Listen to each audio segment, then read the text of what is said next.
Yeay, halo Sob. Yes, sob. Halo Sob. Sob. Yes, sob.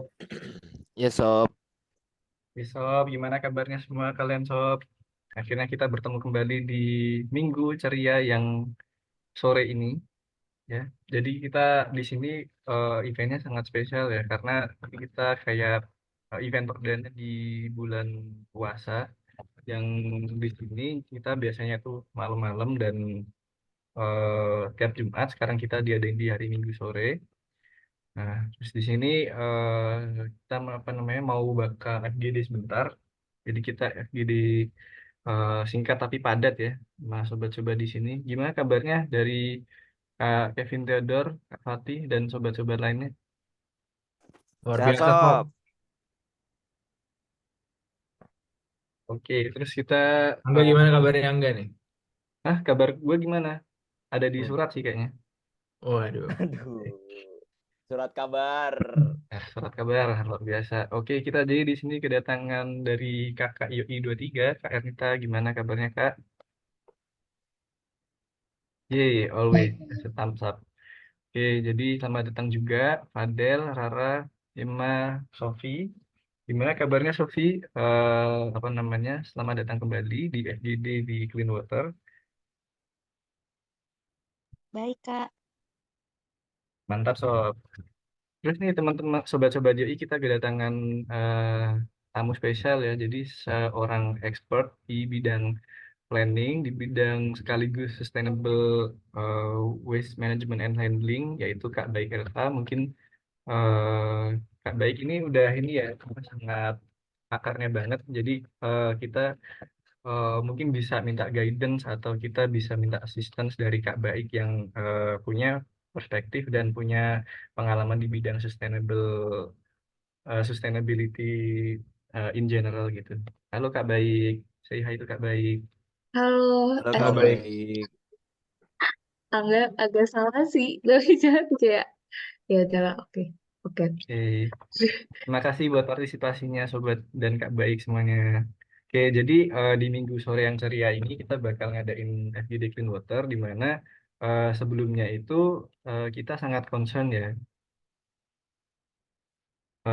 dengan Clean Water ini kita sangat mengacu kepada yang namanya SDG ya, Sustainable Development Goals di eh, poin ke-6, goals ke-6 itu terkait dengan sebenarnya clean water yang relatively general gitu. Jadi selain air minum itu ada juga dengan instalasi, plumbing dan sebagainya. Tapi untuk yang di case kali ini kita akan lebih banyak fokus ke clean water yang untuk drinking water gitu. Oke, langsung aja di sini kita bakal bahas sinopsisnya dulu. Jadi untuk clean water ini kita selain dari studi di SDG ke-6, itu kita juga Videoin aja nggak di slideshow. kenapa? Oh ya. Slideshow. Nah, kita mengacu ke studi dari SKMLT ya. Jadi pada standar ini dinyatakan bahwa dari 7 dari 10 rumah tangga di Indonesia itu sebenarnya mengonsumsi air minum yang terkontaminasi E. coli. Namun ini dengan catatan bahwa sebenarnya itu air minum memang ada kandungan E. coli-nya ya Kak Baik ya. Jadi sebenarnya memang ada kandungannya, cuman untuk yang 7 dari 10 rumah tangga ini cenderung untuk eh, case yang mungkin kurang aman bagi konsumsinya gitu, jadi konsumennya. Nah, terus dari Kementerian Perencanaan dan Pembangunan itu sanitasi itu baru 7% dari targetnya pada tahun 2020. Nah, terus dengan angka yang relatif rendah ini, ya kebetulan sama-sama 7 dari persen dan komposisinya, Indonesia ditantang untuk memberikan akses supaya bisa lebih terjangkau pada tahun 2030 yang uh, noted 6 tahun lagi gitu ke depannya.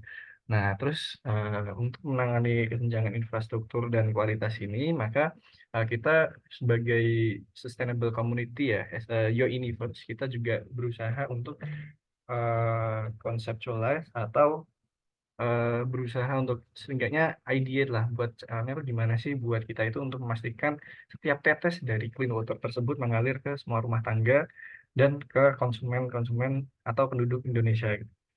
Nah, dari beberapa poin dari SDG ya, mungkin ini aku coba ke SDG-nya langsung. Itu di sini di state ya bahwa akses air bersih itu adalah hak asasi manusia untuk kembali ke jalan yang benar, maka kita coba untuk meningkatkan seluruh investasi di sektor kapasitas dan inovasi dari clean water tersebut.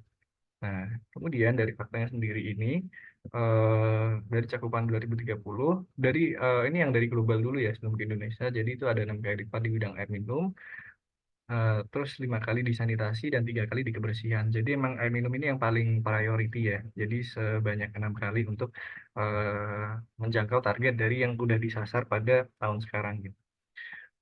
Terus sekarang untuk yang secara global itu tadi kalau di Indonesia 7%, di sini udah 9%.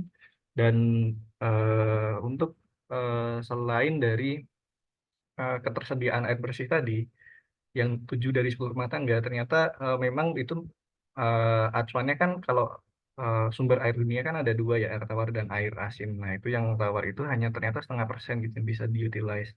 Dan itu juga nanti akan berhubungan dengan pemanasan global yang terkait dengan apa namanya kutub kondisi di kutub dan di apa namanya temperatur air yang layak minum itu dia nggak boleh melebihi dari 1,5 sampai 2 derajat Celcius. Nah, terus tadi itu untuk yang bisa kita lakukan itu supaya kita memang itu karena ini hak asasi manusia dan mencakup halayak umum, ini kita harus menjaga akuntabilitas pemerintah dan investor yang terkait dengan penyediaan clean water sendiri gitu. Terus kita juga harus membangkitkan awareness dan responsibility sehingga kita bisa meningkatkan keberlanjutan dari sistem atau skema dari clean water yang ada di dunia. Nah, makanya itu kita berusaha untuk merangkum menjadi 4 poin penting, yaitu yang pertama menggerakkan kesadaran atau awareness dan education untuk masyarakat mengenai pentingnya akses air minum. Kemudian, karena kita berusaha untuk memastikan setiap tetes mengalir, maka kita harus bisa menjangkau melalui kebijakan pemerintah untuk dapat mewujudkan akses air minum tersebut. Kemudian dari kebijakan tersebut kita coba point out kembali untuk kolaborasi dengan beberapa pihak swasta atau NGO untuk dapat mendukung program ini. Kemudian as an engineer ya, karena most likely kita kalau menunggu itu rasanya gregetan gitu, karena pasti kita kayak dari awareness tadi kita akan muncul nih kayak kita tuh gimana ya idenya kira-kira biar kita bisa mengengineer nih atau kita bisa merekayasa nih dari sumber air yang ada itu bisa alami atau buatan sehingga kita nanti bisa kira-kira yang pemerintah atau pihak swasta belum kepikiran kita pikirin kayak gimana gitu. Oke, mungkin kita berawal dari kesadaran dulu ya karena kita itu akan lebih mudah dimotivasi, kita akan lebih mudah di apa namanya develop apabila kita memang udah punya kesadaran itu sendiri gitu. Nah, ini kan kita mungkin udah sadar ya, tapi mungkin ada beberapa masyarakat yang belum sadar gitu. Contohnya kayak yang apa namanya dalam air minum kemasan ada yang nggak habis, kemudian langsung dibuang atau kemudian tidak membuat apa sistem minum itu menjadi efisien gitu. Nah, mungkin kalau ada yang sobat-sobat YOI yang kepikiran fact lain, kira-kira apa sih? Kayak yang kira-kira tuh perlu diedukasi gitu loh, kayak akses air minum yang aman atau mungkin kayak apa kesalahan instalasi galon di tempat umum.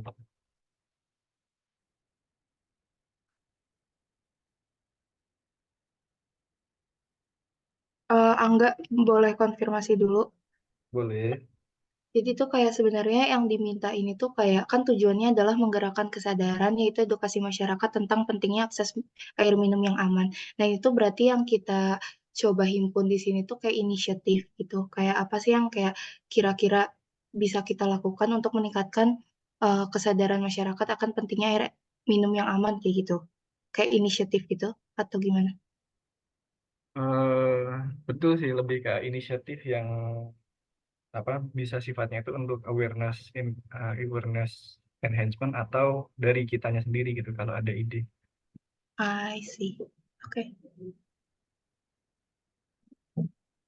Kalau dari sobat-sobat dan Kak Bayi sendiri lebih pingin kayak mungkin kalau ada kepikiran langsung mau di speak up atau lebih pingin kayak kita bikin kelompoknya dulu nih. Jadi mungkin juga sekalian biar lebih ini gitu kenal satu sama lain.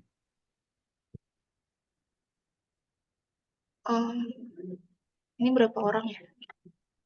Kita di sini 11 ya? 11 kurang. Eh,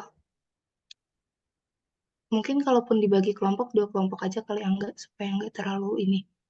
Soalnya kalau misalnya terlalu banyak orang juga mungkin kayak kurang nyaman speak up-nya, jadi kayak kalaupun mau bagi paling 2 kelompok, kayak pakai breakout room gitu loh. Gimana Kak Kevin? Bisa di ini kita bantu hitung sama Boleh. tempat lain. Oke, kalau gitu coba anggap bisa share screen-nya dimatiin dulu. Oke. Angga mulai ini aja dikoordinasiin hitung berarti ini nggak tahu deh apakah ininya sama nih layarnya di kita semua sama apa enggak gitu kan. Harusnya di hostnya sih di Angga ya. Angga coba dioper ke Ini kali immersif ya, dulu deh, immersif. immersif. Hmm, Ya, Di view kayaknya di kanan atas.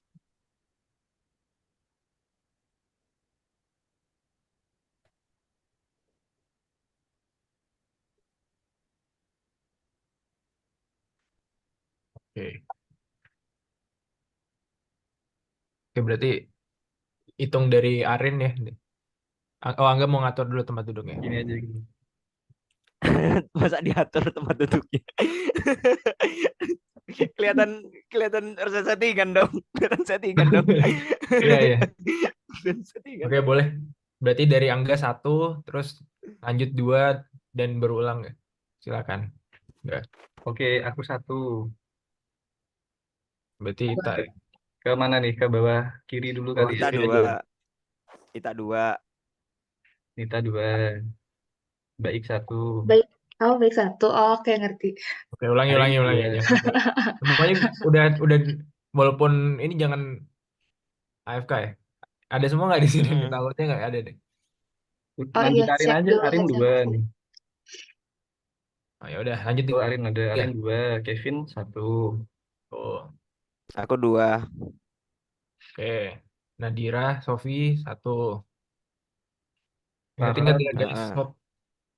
Ra 2, Rara. Rara 2, Fadil 1. Emma 2. Emma 2. Emma 1. Fadil berapa tadi? 1. Oh ya, berarti Emma 2. Berarti kelompok 2 itu ada Nita, Arin, aku, habis itu Rara sama Emma. Betul. Oke. Ya itu enggak di breakout roomin aja. Oke, wait. Udah ingat semua ya tadi ya? Nah, terus Lupa Bang, coba ulangin Bang. gampang Tahu aja tuh. tinggal 1 2 1 2 aja kan sob. Lupa Bang. Jadi kan oke. Udah belum bisa nggak? Nggak. Bentar. Hmm. Ah, BTW Kak Baik asli mana ya? Kalau boleh. Aku bukan kakak sih, aku 2017. Aku Oh, temennya enggak. Aku anak MRI ITB. oh Baik lu orang mana Baik? Kalau gitu. Orang mana So asik asal banget daerah. ya. So asik. Katanya seangkatan jadi biar agak setara kan. Orang Bandung, orang Bandung. Oh, orang Bandung. Oke. Iya, gue juga dulu gue angkatannya apa seangkatan Angga juga ya. Iya, aku ini sih, kan aku temenan sama Angga tuh. Terus habis itu kan dulu aku subjurnya manufaktur, jadi aku kayak ikut perancangan kayak sama TB Nanda, sama Eki, sama Arham. Oh, Terus iya aku iya. Ashray juga, jadi aku kayak kenal Vito, kenal Bill Hmm, Hakim. di camp ya. Oke. BTW breakout rooms tuh kayaknya harus di settings deh. Itu kayaknya belum ke setting. Nah, 2, 3, 4, 5, Gimana guys? 9. Oke, udah kenal room. Nah, Kok Fatih ada 2?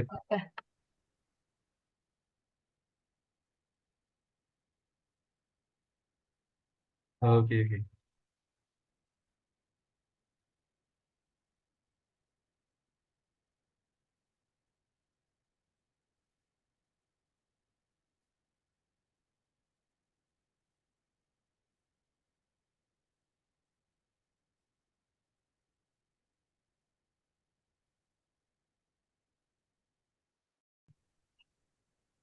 Gimana enggak? Hmm, Mulai dari mana enggak? mulai dari 1 kali ya? Gimana? Atau yang urut mana?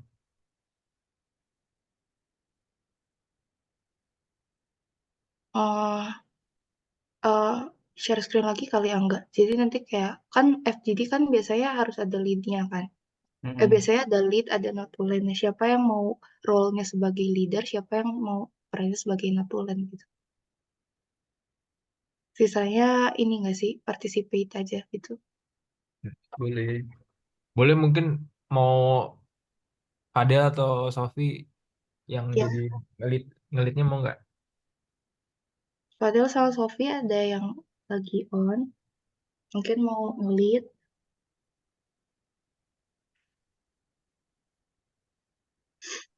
Gimana Fadel? Halo Kak, halo. Gimana Mau tadi Kak? yang ngelit, yang ngarahin.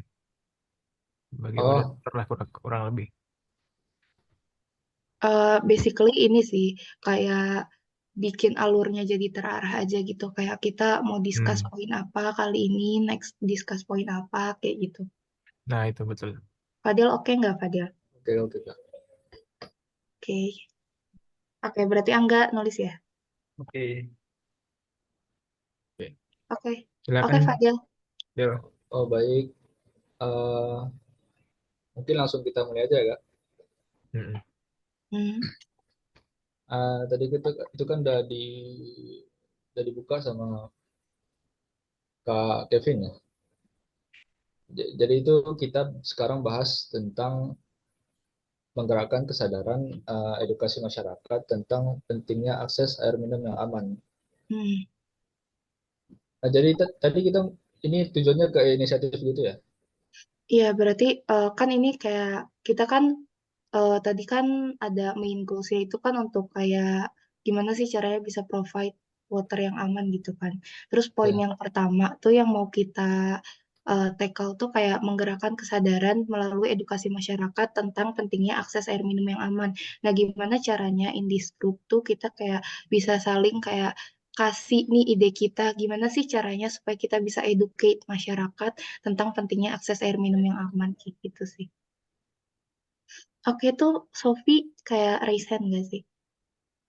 Iya, Oh, boleh tapi boleh Kak, ke Sofi.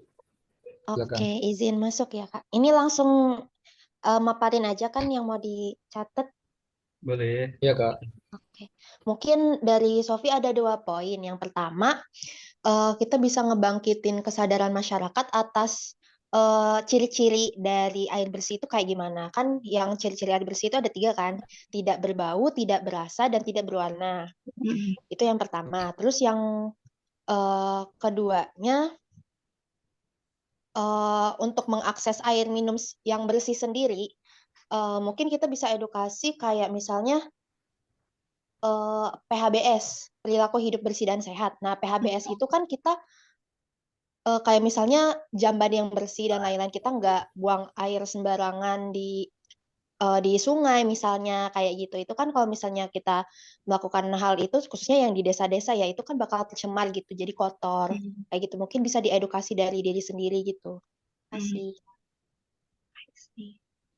Oke Fadel, Oke, kamu makasih ngelit. Kak Sofi. Nah, jadi Eh, kayaknya kan, ya gimana Kak? aku mau ini dong, aku ceritanya aku raise hand.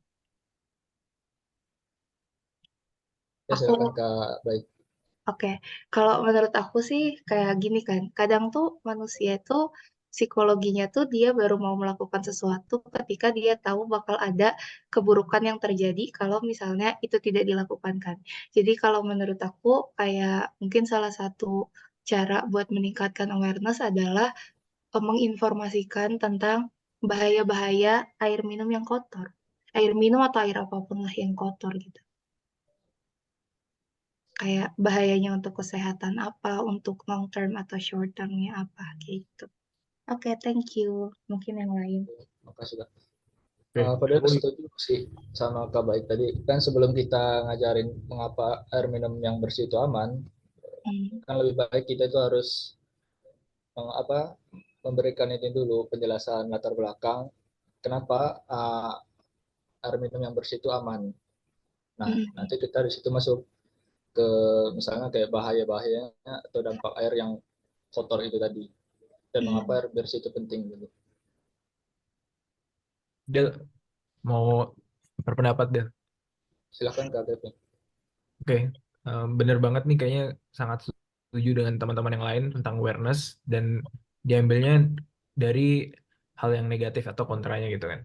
Nah, aku mau bahas di sini lebih ke arah media yang bisa dipakai untuk melakukan edukasi. Jadi pertama, sebaiknya kita memulai itu dari semacam poster seperti contohnya ketika ada poster rokok itu digambarkan dengan hal-hal yang buruk gitu kan kayak misalnya di tempat rokok Bungkusnya itu kan nggak ada sih? kanker kayak gitu.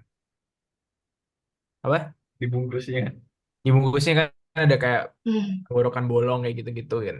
Nah, mungkin Hmm. ada satu atau dua atau mungkin ada cara gitu untuk kita bisa menyadarkan bahwa air kotor tuh sebenarnya bisa bikin perut sakit atau mungkin seperti apa gambar-gambar yang tanda kutip mengerikan kayak gitu kan. Kalau Hmm. yang penting juga selain kita memberikan edukasi secara non lisan, kita harus tentunya perlu edukasi secara lisan dengan apa seperti sosialisasi. Sosialisasi itu bisa dilakukan mungkin dari hal-hal yang sedini mungkin di SD atau SMP, terus juga bisa dilakukan di kita datang ke tempat-tempat yang tentunya terkategori airnya kotor gitu kayak gitu.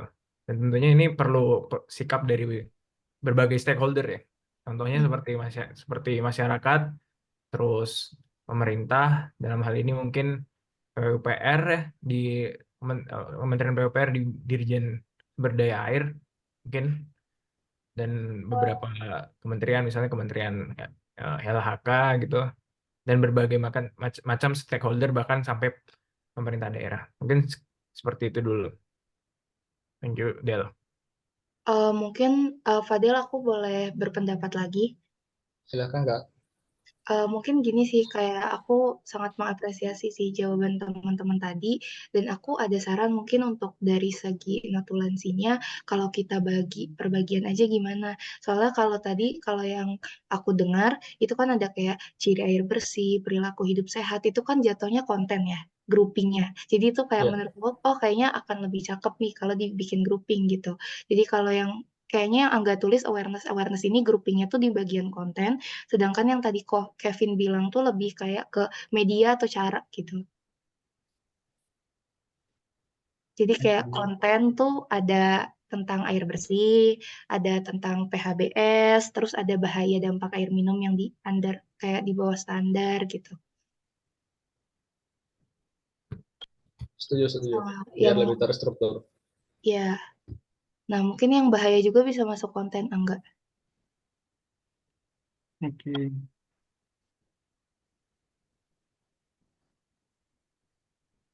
Nah, sama yang kayak ciri air bersih.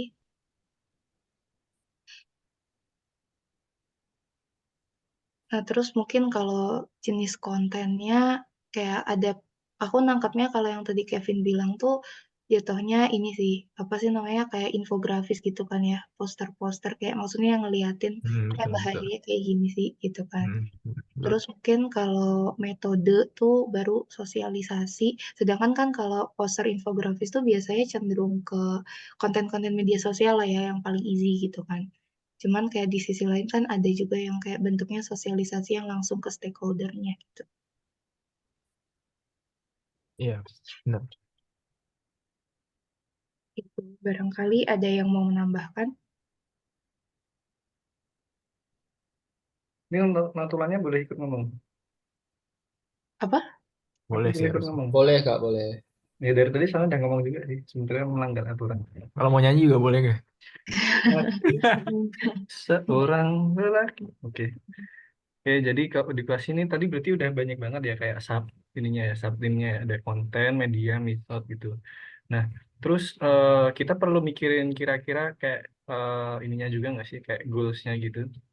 Jadi kan ini kan edukasi kan. Jadi kayak sebenarnya itu dalam bidang edukasi ini sendiri ya, itu pasti ada suatu goal yang kayak nggak langsung serta-merta kayak oh 100% orang sadar nih, tapi mungkin bisa kayak dalam beberapa terms itu. Dan itu tuh bisa ngelihat dari goals-nya tuh kayak yang sama aku kayak misalkan kira-kira seberapa orang sih kayak satisfied atau acknowledge dengan baik gitu. Jadi misalkan kira-kira nih penyampaiannya udah apakah hanya satu provinsi, apakah atau hanya satu RT gitu.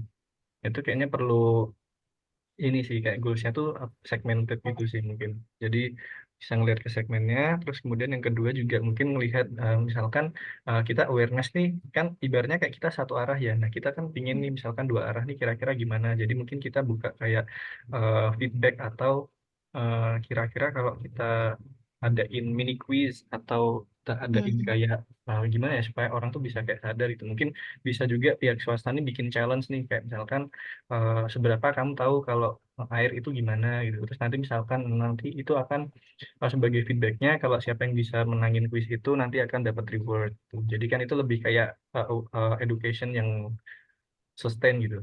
Gimana? Oke sih, menurut aku kayak sangat bagus sih idenya. Dan mungkin kayak kalau aku tangkap ya dari yang Angga omong itu sebenarnya kayak ada beberapa sih sebenarnya kayak multiple solution kan jadinya.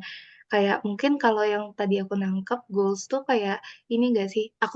Tapi aku mau clarify dulu sih. Goals ini tuh kayak lebih kayak ke key metric buat mengukur keberhasilan dalam menyampaikan edukasinya atau kayak target audience. Soalnya kan tadi sempat bilang juga kan, kayak oh misalnya kayak mau sosialisasi ke RT-RT, itu kan jatuhnya target audience kan. Hmm. Sedangkan kayak satisfactory level, kayak gitu-gitu kan sebenarnya masuknya ke kimetri, kayak gitu. Atau Kalau dua-duanya dua-duanya apakah ya, bisa? kalau dua-duanya juga gak apa-apa. Bisa nggak? Tapi kayak beda nggak sih konteksnya apa gimana? Kalau dari pandangan Kak Baik. Gue manggil Kak dong. Kayak, nggak apa-apa sih, kayak kan ini sebenarnya kayak FGD aja kan, kayak apa yang popping up in our mind, terus kayak ya udah kalau misalnya dua-duanya bisa tuh, ya nggak apa-apa menurut aku. BTW, sorry banget. Fadel, aku izin ya. Iya Kalau kan. ada, Ya Kak, ya. oh Ya, ini, ya. apa sih namanya? Ini nge-set waktunya berapa lama sih? Soalnya aku baru pertama kali join kan. Barangkali Oh takutnya kita iya. terlalu lama ngomongin awareness, nanti poin lain nggak kebahas gitu. Oke, Kira-kira berapa lama nih Kak Kevin? Biasanya sih kita sekitar 30 sampai 45 menit sih diskusi. Baru nanti kita masuk ke main room lagi ya. 30 Berarti ini tuh, sampai berapa nih? Apanya? Sampai Berarti tadi kan mulainya 16 sekitar 10 lah ya. 16 10. 16 ya enggak? Hmm. 16 ya? Berarti kira-kira 16.30 lah nanti di recall lagi sama Fatih. oh berarti kurang lebih 15 menit lagi nih. Ya. ya kita punya Ya, 15 menit lagi, ada beberapa yang belum kebahas. kalau gitu next kita bahas apa nih Kak? Nah itu, Section soalnya section selanjutnya. Oke. ya aku setuju sama Septi.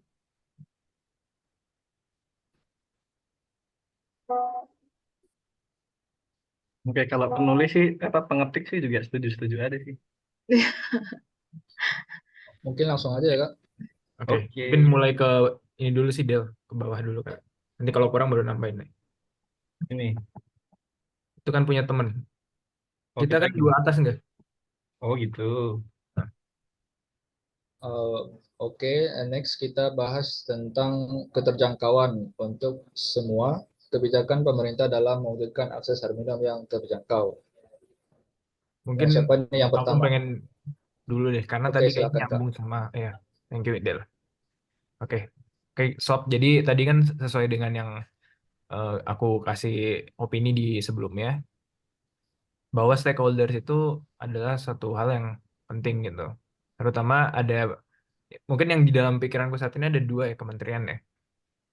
Kementerian yang sebaiknya memperbaiki sistem air minum atau air bersih itu yang pertama tentu Kementerian PUPR di Dirjen SDA. Terus yang kedua itu Kementerian LHK. Kenapa? Karena LHK itu dia kan ada nomenklatur lingkungan gitu kan. Artinya pasti dia juga memikirkan tentang hal-hal yang terkait dengan kebersihan, terutama lingkungan. Nah, satu lagi jadi kepikiran tentang kesehatan, berarti Kementerian Kesehatan gitu.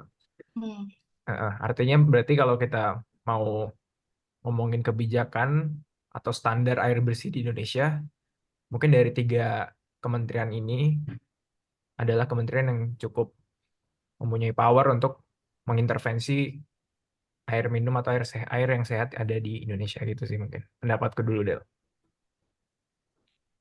Oke, Kak Kevin. Terima kasih pendapatnya. Selanjutnya,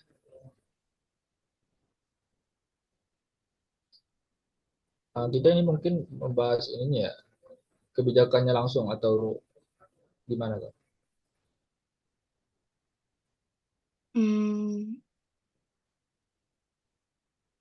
Mungkin kayak dari sisi ini juga bisa nggak sih? Kayak dari kira-kira kayak kebijakan yang bisa diusulkan ke pemerintah juga sebenarnya bisa-bisa aja sih menurut aku. Oh, Sofi nih, Sofi. Mungkin izin nambahin di bagian tata kota. Pemerintah wajib memberikan tata kota yang bisa mengakses air bersih gitu loh. Kan kadang kalau tata kota nggak tertata gitu, kadang masih ada gubuk-gubuk yang gini-gini, terus akses airnya tuh masih lewat sungai dan lain-lain gitu loh. Gimana ya bahasanya? Oh, jadi kayak Bappenas juga ikut berperan gitu maksudnya? Atau gimana? Maksudnya tata kota di mana kita bisa ngakses air bersih. Kan biasanya air bersih itu di perkotaan di tengah-tengah kota gitu. Kadang yang di pinggir-pinggir tuh nggak terurus kayak gitu. Mereka yang di pinggir-pinggir cuma ngambilnya dari sungai kayak gitu. Jadi tata kotanya diperbaiki gitu. Apanya ya? Gitu loh, ngerti nggak? Aku Ngerti. jadi pengen nanya ke forum deh, kayak misalnya kita dari sungai terus kita rebus air itu sebenarnya boleh, bagus nggak sih? Karena kan kumannya mati gitu. Ini nanya forum sih, buat bahan diskusi. Kadang kan kalau misalnya di luar kota, di taman-taman aja kan ada gitu, air yang bisa langsung diminum gitu. Nah, kalau Iya, kita aja masih belum bisa gitu maksudnya. I see. Iya sih. Berarti tetap aja kotor lah ya. Mungkin Berarti kita memang ngerebus sungai aja nggak sih? apa? Kita ngerebus Kenapa? sungai aja. Iya. Iya berarti artinya parameter air bersih itu dari air, maksudnya dari air kotor tuh nggak hanya tadi benar sih yang dikatakan Sofi tidak berbau, tidak berwarna. Artinya tidak bisa hanya dijadikan direbus aja gitu. Mungkin ada filtrasi lain kan untuk jadi air bersih. Oke, oke. Oh, kalau yang aku tangkap dari Sofi, aku nggak tahu ya, correct me if I'm wrong ya. Kayak ini nggak sih, kayak distribusi airnya maksudnya. Yang kayak di kota tuh sampai ada tap in water, tapi kalau di desa tuh orang yang Nah dari iya, sungai gitu. Oh, tapi yang tadi juga bisa sih, yang Oh, disebutin tadi. oh, Kak Kevin juga bisa, yang Kak Bek juga bisa. rebus sungai. tapi di kota Indonesia tap tap in water apa yang langsung minum nggak bisa kan? Belum banyak. Ini cuma air bersih yang tap water biasa aja gitu maksudnya untuk cuci-cuci aja ya maksudnya tadi. Kayaknya iya deh. Heeh. Di bandara juga kayak nggak ada deh, belum ada deh. Di bandara ada deh, di bandara, tapi bukan kayak di taman gitu kalau yang aku tahu ya. Ada dulu ada sedikit sharing ya, Del. Ya, Kak. Jadi dulu di kampusku itu ada dosen yang melakukan uji coba filtrasi air. Kalau masih ingat dulu ada kayak di iklannya tuh air dari kotor, air ledeng gitu, air keran dimasukin di alatnya terus bersih. Pernah ingat nggak sih itu nama mereknya apa gitu? Ya RO kan? bukan. Oh inget sih, tapi mereknya udah lupa tuh.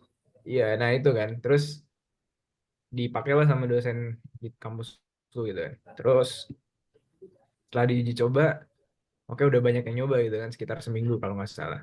Terus setelah seminggu dosennya narik itu yang ternyata katanya banyak ininya, bakterinya. Padahal orang udah pakai seminggu itu, jadi taruhnya di dekat toilet. Ini airnya air toilet ya enggak ya?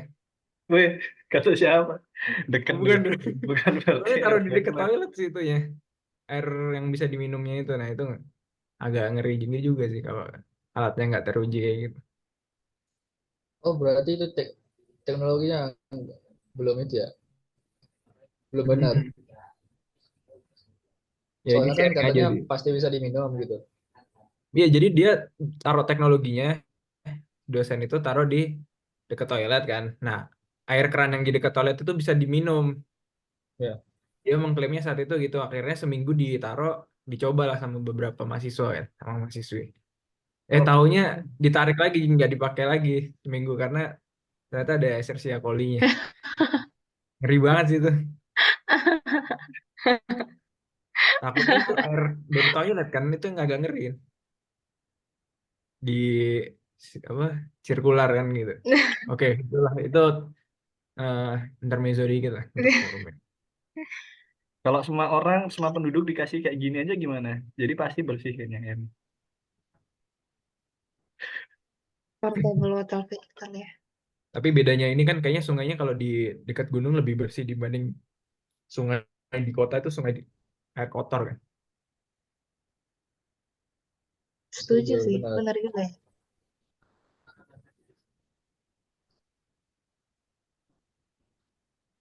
Kalau ini ada nggak sih Kak, misalnya kayak kebijakan pemerintah tentang air bersih itu, tapi masih ada kendalanya gitu, kekurangannya.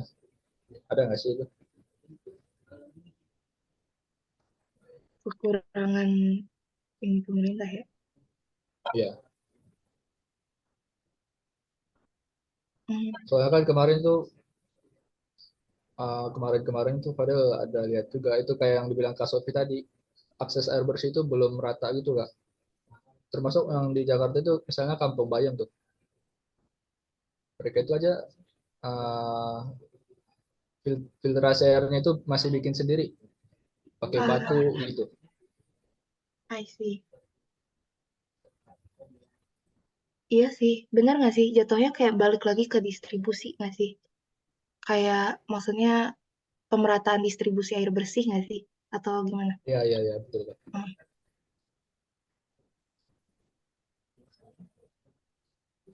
Bener juga sih. Mungkin gini ya, apa sob. Jadi kan kalau PDAM itu kan kalau kita mau pakai PDAM misalnya di perumahan ya itu ada batas berapa rumahnya gitu kalau nggak salah. Jadi kayak misalnya kalian tinggal di perumahan baru gitu kan. Nah, perumahan baru itu tuh belum tentu dapat air PDAM gitu kan. Ada yang dia harus pakai sumur bor karena jumlah rumahnya di perumahan itu yang meninggali itu belum terpenuhi kayak gitu-gitu sih. Iya, ya benar sih. Kan ada yang kayak masih ngebor sumur sendiri kan? Kayak gitu-gitu. Hmm. Hmm. Iya sih.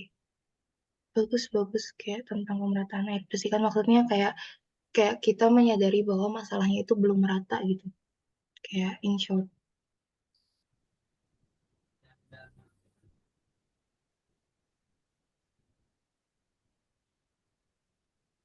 Gimana Mas Notulen?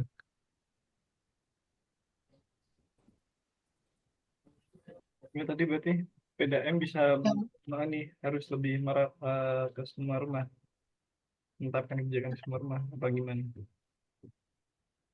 gimana nih Fadil? Ya sih. Mungkin tadi yang Fadel bilang dulu kali dan apa yang Tanjung Bayam apa Tanjung mana? Kampung Bayam. Contohnya. Kampung Ya, Bayam coba. itu mereka tuh apa namanya, airnya itu masih itu Kak, masih kotor. Jadi benar-benar dari air yang keruh gitu, mereka filterisasinya itu sendiri, bikin sendiri gitu. Coba lihat beritanya deh. Mereka tuh kayak dari air kolam keruh gitu Kak, airnya. Jadi kan akses mereka tuh kan terhadap air bersih nggak ada gitu. Iya, balik lagi sih akses kan. Mm-mm.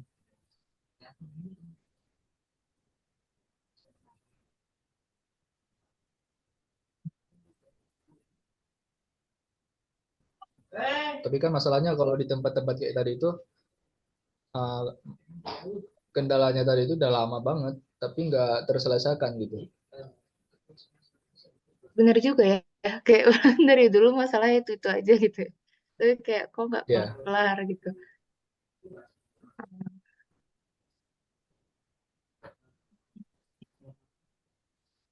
Apa ya yang kira-kira? Sebenarnya tuh kalau dari Kenapa? kebijakan sendiri itu apakah ini nggak sih kayak kita tuh harus nge-revise nih misalkan sampai tahun 2030 tuh 100% mungkin apa enggak atau mungkin kayak kira-kira tuh di sini kayak di Perpres ini Perpres pasal 4 ayat 2 ini kok dia kayak gini doang gitu kayak akses 100% kayak gak ada konkretnya gitu nggak sih dari kebijakan yang I see, I see. Jadi kayak dia cuma ngasih tahu main goals-nya doang gitu ya.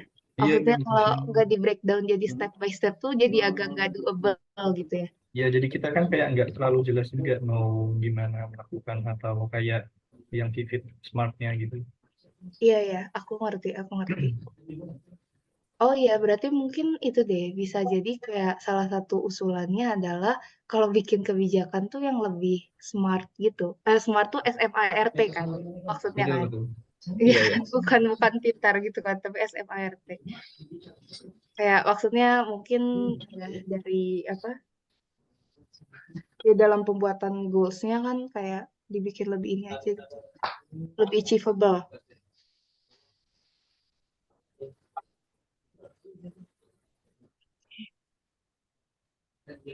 Oh, sama nambahin mungkin ini milestones-nya tuh jelas gitu per kecil aja, incremental kayak misalnya setahun tuh daerah mana mungkin yang di Hmm, terus air bersihnya, terus tahun lagi tuh daerah mana, semacam peta jalan tapi itu kayak mungkin per kota atau kabupaten tuh bikin gitu dan dikoordinasi dengan oleh stakeholder yang di atas tadi mungkin kayak gitu. I see. Jadi kayak roadmap per wilayah gitu ya.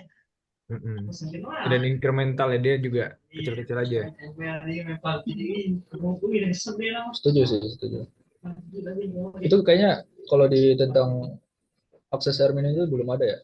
Kan kalau di stunting nih, masalah stunting, itu milestone yang Ya, kakak bilang tadi itu jelas tuh. Kalau dia overlook sih bersih mungkin kurang tahu. juga cawapres kemarin overlook sama kebersihan air ini, lalai mereka. Jadi ya tapi nggak salah juga sih. Apa, asupan gizi dan ya macam-macam gimana kampanye mereka lah.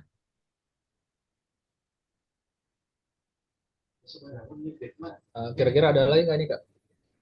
Misalnya mungkin dari Kak Sofi.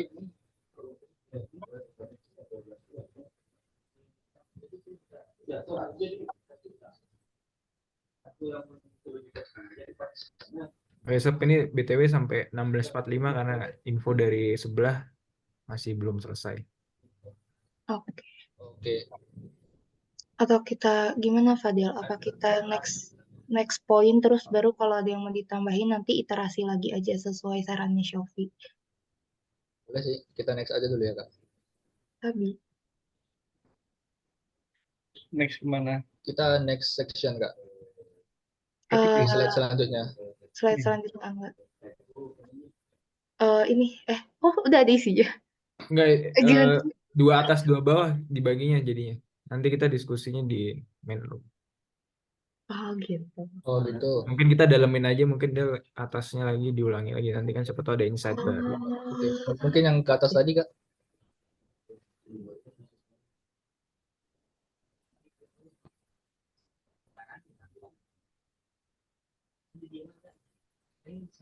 Angga iseng ke Ini. kelompok sebelah itu. Oke. Nah, ini udah ada beberapa sih.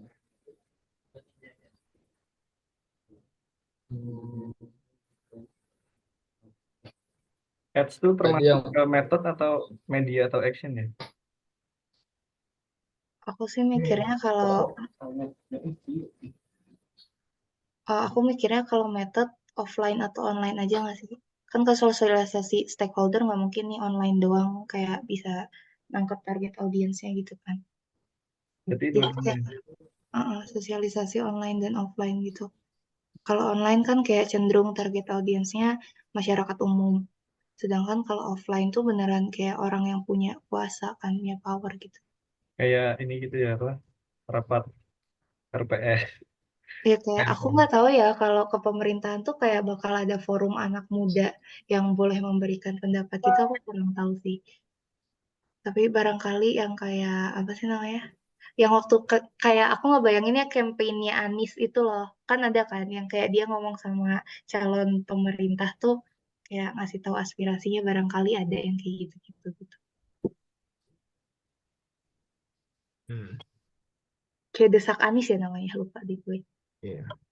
Atau mungkin kita banyakin kegiatan pemilu ya biar aspirasi didengar.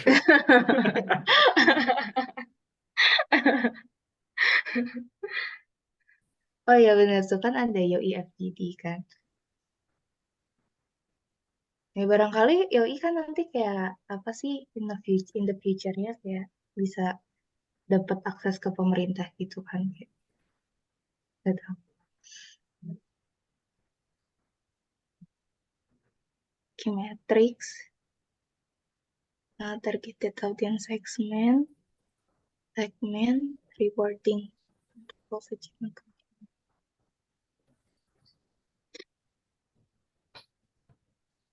Mungkin Kadel, ini Shopee nih mau ini Shopee, sorry salah ngomong. Dana APBN buat air bersih tiap daerah butuh nggak ya? Butuh lah.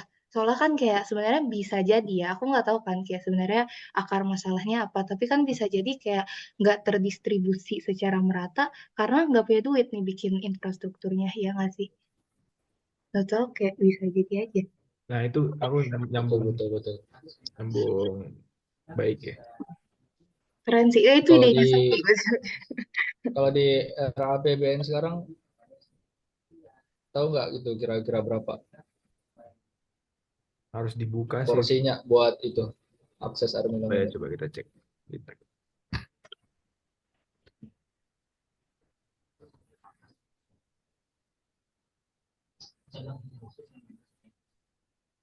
Hmm. Air bersih ya tadi. Air minum bersih.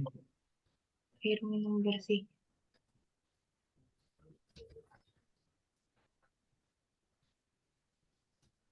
Hmm, aku nemunya kebutuhannya sih, tapi kalau realisasinya aku nggak tahu ya. Cuman katanya kalau kebutuhan 2020 sampai 2024 tuh 130 triliun. Itu satu Terus, Indonesia. Itu tuh kopi tuh iya. sama kayaknya sumber kita. Wih, gede banget Terus, ya. terus tapi katanya sih kalau lihat yang apa ya, news paling atas tuh dia bilang APBN hanya mampu membiayai kebutuhan air minum perpipaan sebesar 37%. Sedangkan kayak mereka butuhnya 1.000 triliun. Jadi kalau misalnya 37% dari 1.000 triliun, berarti dia baru punya 370 triliun. Berarti emang mungkin nggak tahu, kan kalau misalnya anggaran tuh solusinya mungkin either efisiensi atau enggak kayak dapat source dana lain gitu kan. Iya benar Iya, sama iya. mungkin investasi apa swasta juga sih mungkin ya Iya, kerjasama. bisa jadi. Heeh. Gimana cara nge-guide investasi swasta dari yang berarti maksudnya stakeholdingnya dari pemerintah tapi dari kita juga. Jadi dari kita untuk pemerintah untuk swasta untuk kita lagi.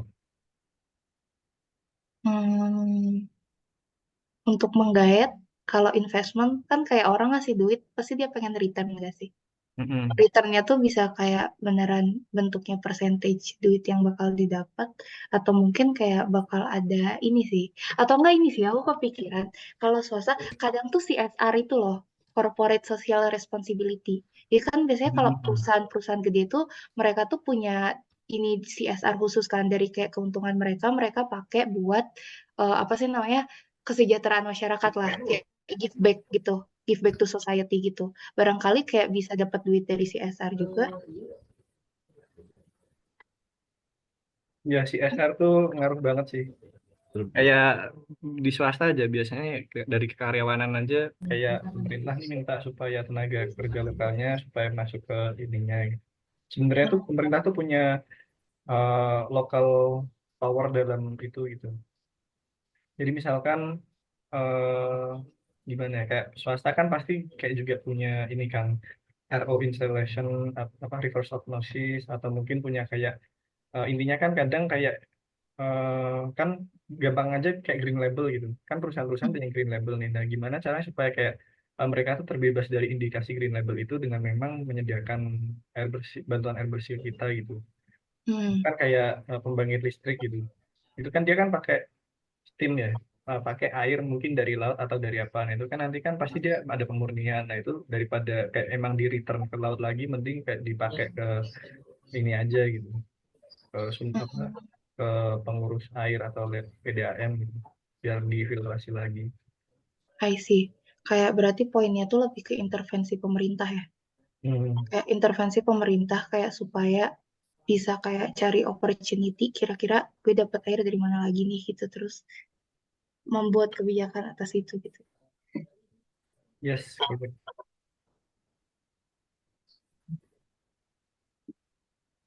Setuju sih itu Kak. Soalnya kan kadang pemerintah juga kalau sendirian nggak bisa itu ya, nggak bisa nyelesain permasalahan. Kadang dia itu butuh itu juga bantuan dari swasta gitu. Terutama kan kalau masalah air minum ini kan kadang itu apa titiknya itu sampai ke pelosok gitu ya. Kadang Hmm. nggak bisa dijangkau kalau sendirian gitu. Mm-mm. Ya, setuju, setuju. Setuju sih aku. Atau kalau nggak gini aja, pemerintah nanti apa, rugiin perusahaannya kalau perusahaannya nggak ngisi CSR-nya. Oh, berarti itu jatuhnya ini punishment. Ya nggak sih? Betul sih, betul. Kan Tapi ada biasanya biasanya dikasih antara dua nggak sih? Antara dikasih insentif kayak lo kalau ngelakuin ini lo bakal dapet kayak misalnya keringanan pajak kayak gitu-gitu kan, yang bikin kayak perusahaan mau ngelakuin itu, atau malah kalau dia nggak ikut regulasi dia kasih punishment, misalnya kayak izinnya dicabut kayak gitu. Jadi dia takut kan kalau kayak gitu, kayak oke gue kerjain gitu. Nah, itu agak ngeri juga sih. Itu kayaknya Ini kayaknya sih agak apa? Tangan bersih banget ya.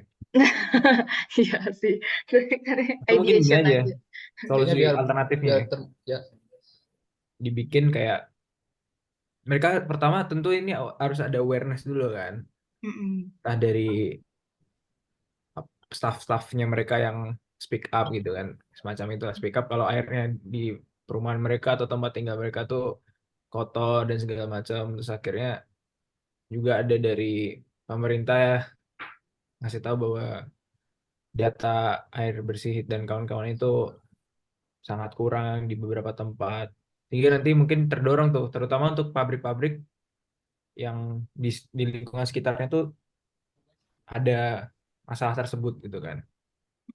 Jadi pasti mereka akan lebih membantu secara CSR. Mungkin mereka mau membantu kayak gitu, tapi mereka nggak tahu nih sebenarnya permasalahannya tuh apa sih. Akhirnya mungkin bantuannya kebanyakan semacam sembako kayak gitu-gitu kan mungkin. Hmm. Permasalahan-permasalahan yang lainnya tidak diketahui karena tidak ada informasi terkait masalah tersebut. Sepertinya gitu sih. Oh, itu jatuhnya ini sih, menurut aku kayak balik lagi ke awareness sih, dan kayak berarti salah satu yang menjadi konten, konten tuh nggak harus konten ini ya, nggak harus yang kayak konten apa namanya, konten media sosial. Tapi menurut aku tuh tadi tuh Kevin bilang kayak kasih database information, kayak sesuatu yang faktual tuh lebih cenderung nempel di ini nggak sih, nempel di otak manusia gitu. kayak ngebuka Hmm. datanya bahwa kayak gini gitu. Mungkin bisa dimasukin di awareness juga nggak sih? Kayak Iya, maksudnya benar. factual info gitu. Mm. Artinya PR-nya pemerintah juga mereka harus punya basis data yang yang bagus gitu loh.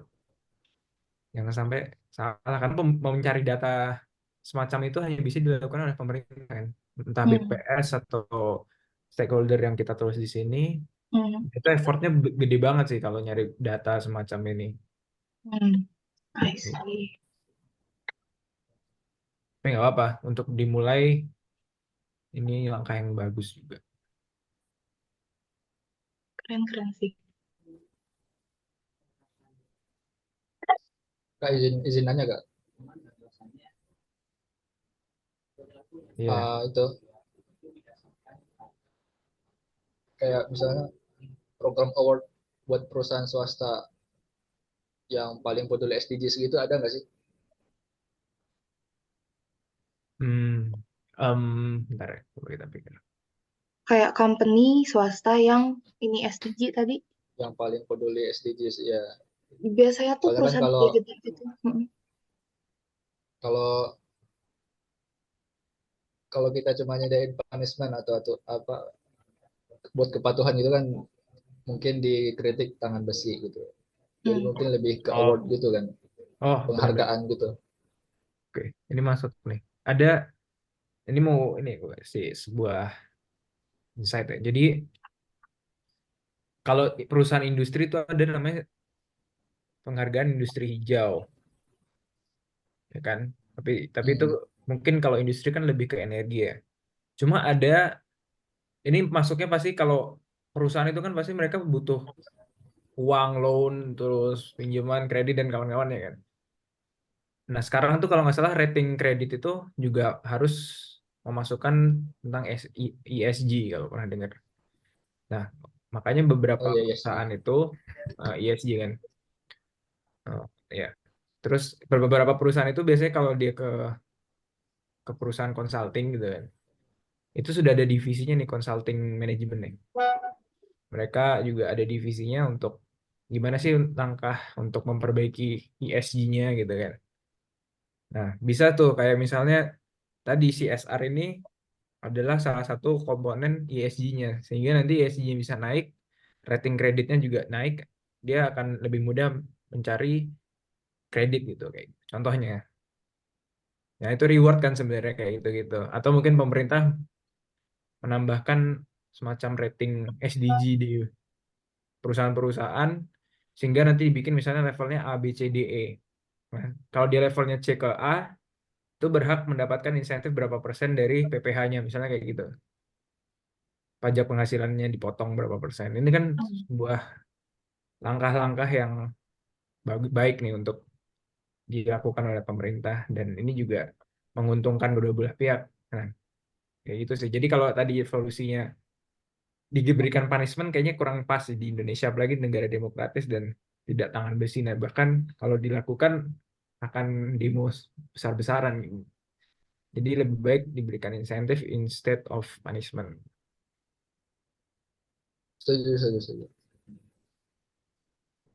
Mungkin kita ya Nah, punishment bagi itu perusahaan. aku juga kepikiran itu sih, sama kayak Sophie itu.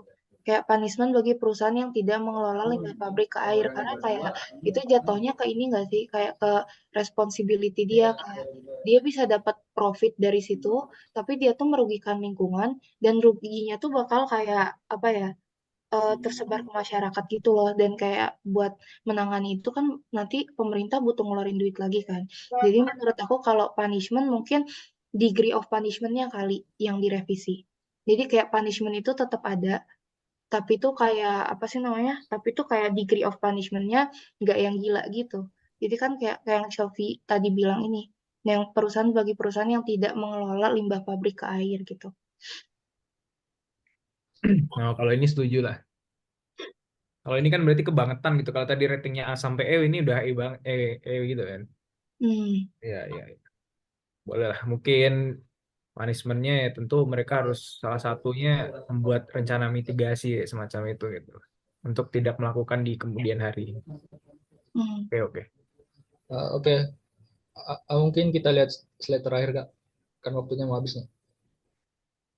Ini, Nah, ini kira-kira masih ada yang mau ditambahin nggak? ini kurang banget nih. Ini kelompok lain ini. Ini Iya. sebenarnya gue yang nambahin sih, bukan Kevin sama Fatih. Jadi emang kayak sangat impromptu. Oh, berarti yang dia sengaja membuat susah kelompok lain. Biar ada kerjaan aja. Oke. Ya udah, mungkin kita tunggu teman-teman dulu deh. Tapi nanti kita kan namanya FGD bukan debat ya. Jadi harapannya sih kita saling mengisi. Betul, betul. Oke.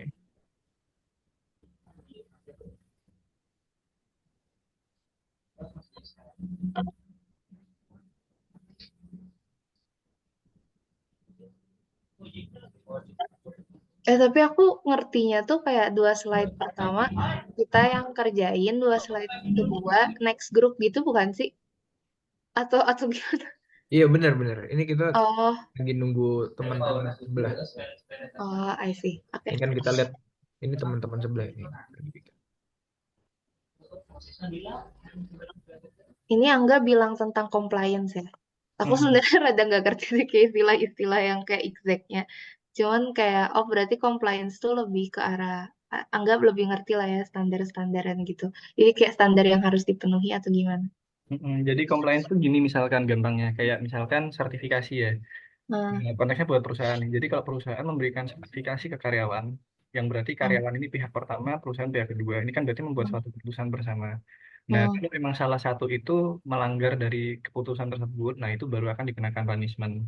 Nah, sama halnya dengan yang mana misalkan pihak pertamanya itu pemerintah dan pihak keduanya itu swasta. Nah, jadi ini kita bikin suatu compliance, jadi suatu ketetapan ya, kepatuhan ya atas keputusan bersama tersebut. Jadi kalau punishment ini memang akan diberikan apabila terlanggar gitu. Jadi konteksnya bukan kayak kita memberikan threat, tapi ini kita kayak dari kesadaran bersama gitu.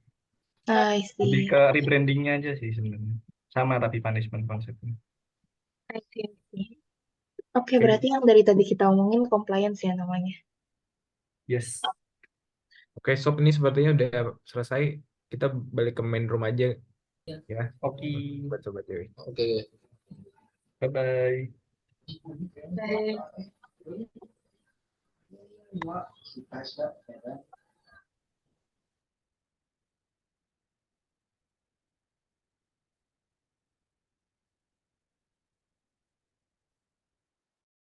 Di sini udah Nah, mau buka.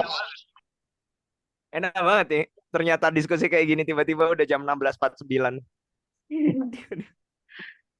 Padahal tadi gua mau mokal dulu loh. Udah Wah, beli gimana? takjil belum nih? Belum. Gak perlu takjil bro, diskusinya daging banget asli. Udah kenyang gue. Manis banget ya. Oke. Mokelnya diskusi. Mokelnya diskusi. Sorry. Bam sore, bam sore. Yuk, enggak dimulai enggak udah masuk semua enggak? Nah serius. Gue keluar dulu ya. Waduh.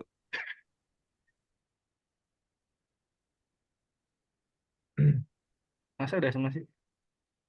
Wait, wait. Oke, sob. Ya, terima kasih semuanya atas kerjasamanya. Semoga kita masa depan dapat. Lucu Oke, banget oke, Angga. serius, serius, siap. Recording belum gua pause tadi, cuy. Oke, jadi congratulations sob, kita semua udah apa namanya sangat memberikan kontribusi dan pemikiran kita yang paling baik untuk solusi mencapai clean water access di Indonesia. Dan di sini sebenarnya mungkin ini ya apa namanya satu slide aja nggak cukup ya. Jadi mohon maaf kalau Kevin sama Fatih ini ngasihnya cuma satu slide per ide, tapi nanti next time kita bakal develop kembali. Nah, dari ini kita lihat ya tadi ya dari 4 solusi tadi mungkin buat flashback aja. Jadi kita yang pertama itu poinnya untuk awareness, kemudian yang kedua untuk kebijakannya, kemudian yang ketiga kolaborasi dan yang keempat itu ide langsung dari kitanya sendiri. Oke, mungkin kalau dari FGD yang room 1 tadi dipimpin oleh Kak Fadel, mungkin kalau dari Kak Fadel ingin memberikan short resume atau conclusion-nya, boleh dipersilakan. Ya tolong saya screenin biar Fadel bisa bantu, Oh bisa iya, lihat. Kalau share feeling boleh nggak?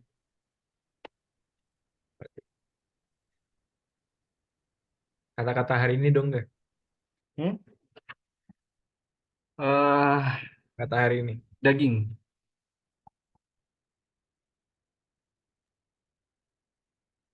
Kelihatan nggak? Kelihatan enggak? Oke.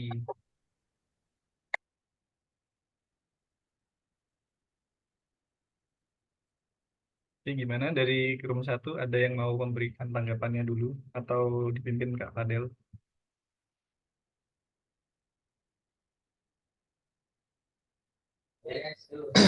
Boleh, boleh. Mungkin pada buat yang sesi 1 ini ya. Jadi tadi hasil diskusi kita tentang edukasi masyarakat tentang pentingnya akses air minum yang aman itu. Nah, ini ada beberapa poin. Yang pertama, awareness konten itu diantaranya itu yang pertama itu ciri-ciri air bersih. Di mana yang air bersih itu adalah air yang ya apa namanya tidak berbau, tidak berwarna, dan tidak apa lagi tadi ya, Tidak berasa. tidak berasa ya. Nah, kemudian ada juga awareness PHBS, yaitu perilaku hidup bersih dan sehat. Nah, dan yang ketiga itu menyampaikan apa saja bahaya atau dampak air minum yang tidak bersih begitu. Kemudian kita juga bisa melakukan edukasi itu melalui media. Nah, media apa saja? Yang pertama itu melalui poster atau infografis dan juga melalui advertisement atau iklan. Nah, selain itu juga ada metode melalui sosialisasi online dan offline. Sosialisasi ini bisa dilakukan dengan kerjasama dengan stakeholder yang terkait gitu. Adapun secara online itu misalnya kayak FGD yang sekarang ini, nah, ataupun melalui forum-forum. Begitu pula terkait offline itu bisa melalui forum, conference, ataupun campaign begitu. Nah, kemudian penting juga untuk ini mencantumkan goals-nya, yaitu key metrics dan target audience segment. Terus ada juga rewarding untuk goals, achievement consumer-nya. Nah, mungkin untuk sesi pertama hasil diskusi kami demikian. Untuk sesi selanjutnya dipersilahkan teman-teman yang lain.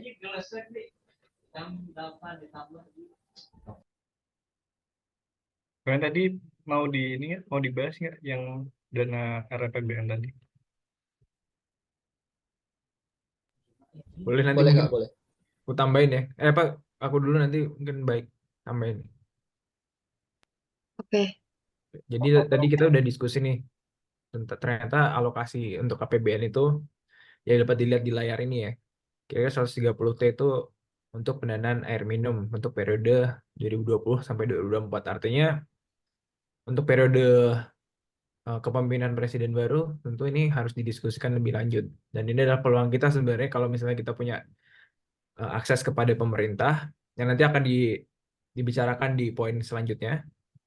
Itu kita bisa berikan rekomendasi-rekomendasi strategis untuk pemerintah, terutama untuk APBN, di mana kita sebenarnya bisa memberikan andil untuk air bersih. Dapat dilihat sini kan realisasi alokasi APBN di periode sebelumnya ini kan ya proporsinya kurang lebih yang ada di layar ini 9% dan sebagainya kayak gitu. Dan dapat dilihat di fakta di sebelah kanannya ini. Namun ya APBN selama 2015 sampai 2019 adalah 33 triliun atau sekitar 30% dari kebutuhan APBN. Artinya kalau kita punya uang yang sebenarnya ada tapi tidak dimanfaatkan, ya akhirnya ya tidak akan selesai nih permasalahan-permasalahan ini gitu mungkin kalau apa baik bisa nambahin. Nah, oleh karena itu, karena sebenarnya in fact kalau kita baca di berdasarkan portal berita tuh kayak pemenuhan kayak kebutuhannya tuh masih terpenuhi baru 37%. Berarti kita berpikir bahwa, oh kalau misalnya dananya kurang, berarti mungkin ada sumber dana lain. Nah, sumber dana lain makanya mungkin next slide kali ya, Angga ya? Next slide atau slide sebelumnya? Yang ini. Nah, makanya dari situ kita berpikir bahwa kayak apakah mungkin untuk memperoleh dana dari pihak lain, yaitu pihak swasta, makanya kita tadi agak berpikir ke gimana kalau ini apa sih namanya dapat dana dari pihak swasta atau perusahaan-perusahaan misalnya melalui program CSR atau Corporate Social Responsibility kayak gitu. Mungkin yang lain ada ini yang kelompok 1 mau bantu jelasin juga. Tadi Sofi mungkin kalau mau jelasin tata kota tadi. Oh ya, baiklah izin masuk Kak. Jadi izin menambahkan juga, ini untuk kebijakan pemerintah mewujudkan akses air minum yang terjangkau, itu salah satunya adalah tata kota dari fasilitas akses air bersih. Jadi kan kalau misalnya kita lihat tata kota di Indonesia itu kebanyakan di tengah-tengah kota, sedangkan yang di daerah pinggiran, yang daerah terlantar itu masih susah gitu untuk mengakses air bersih. Bahkan mereka hanya mengambil dari sungai yang biasanya sungai itu sendiri dipakai mereka sehari-hari untuk seperti mandi, mencuci, dan lain-lain, dan di saat itu juga jambannya itu masih digabung gitu. Itulah yang tadi dikatakan tentang PHBS, perilaku hidup bersih dan sehat. Harusnya jamban itu harus bersih dan tidak bercampur untuk keperluan masak dan lain-lain. Nah, terus juga untuk filtrasi terklarifikasi untuk daerah dengan kebersihan sumber air tertentu. Jadi kita juga kalau misalnya mau ngefilter itu harus benar-benar terklarifikasi gitu, terverifikasi maksud saya. Kayak misalnya kita nggak bisa serta-merta cuma merebus air aja gitu. Karena merebus air saja itu belum tentu bisa mematikan kuman seperti bakteri E. coli dan lain sebagainya. Syarat air bersih tadi kan ada 3, tidak berbau, tidak berasa, dan tidak berwarna. Dan itu juga harus benar-benar terverifikasi gitu kalau misalnya kita mau bikin suatu filter. Nah, terus ini untuk restrukturisasi kebijakan Perpu. Jadi dari peraturan umum itu kita memakai Smart Vision. Smart itu kan itu sebuah metode kayak sustainable, measurable, dan lain sebagainya, dan time dan lain-lain gitu. Terus roadmap-nya juga harus terlaksana, milestone-nya kayak misalnya kita bisa mulai dari sanitasi air bersih di lingkungan desa ini dulu gitu. Jadi terukur gitu, teruji. Jadi nggak serta-merta cuma sekali lewat aja gitu. Jadi ada pemantauannya juga. Terus RAPBN yang transparan. Jadi rancangan anggaran biaya dari pemerintah itu harus benar-benar transparan, terutama bagi air bersih yang tadi sudah dijelaskan dari teman-teman semua, itu tentang APBN. Nah, dan APBN itu sendiri harus mencakup kepada air bersihnya sendiri gitu. Kayak misalnya mau bikin filter dan lain-lain, dan mungkin pipa-pipa yang mengalir ke desa-desa itu harus benar-benar transparansi gitu. Harus ada tercatat gitu. Terus mungkin ini yang CSR bisa dibantu, Kak. Mungkin yang CSR tuh yang tadi sih. Jadi intinya adalah biasanya korporasi-korporasi, terutama korporasi besar, mereka tuh menyisihkan sekian dananya untuk social responsibility atau biasanya kayak gampangnya kayak give back to masyarakat gitu loh.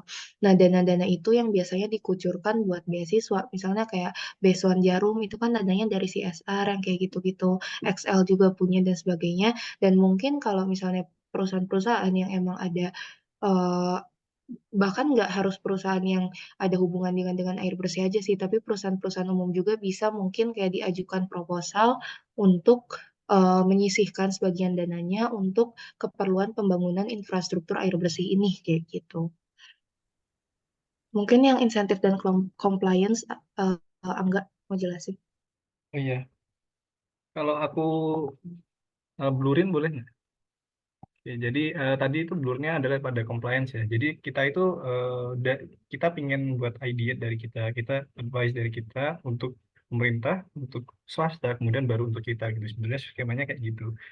Jadi ini nanti akan mungkin tersambung ya sama ke room 2 ya. Jadi kita tuh pertama ingin tetapkan insentif dulu. Jadi kita ingin motivate dan encourage dari pihak swasta tadi untuk dapat lebih apa namanya dalam apa namanya menganggarkan CSR-nya, kemudian untuk dapat kolaps dengan proyek dari masyarakat sehingga untuk nanti itu dari apabila itu udah efisien untuk menjangkau air bersihnya, jadi nanti akan diberikan suatu sistem insentif atau reward. Kemudian untuk compliance sendiri itu tadi, itu sebenarnya adalah program dari keputusan kedua belah pihak antara government dengan pihak swasta untuk dapat membuat suatu rancangan dalam kira-kira kan ini pemerintah sudah memberikan lahan dan izin untuk dapat beroperasi. Nah, kemudian untuk yang swasta nanti untuk memberikan feedback termasuk salah satunya berupa akses air minum gitu.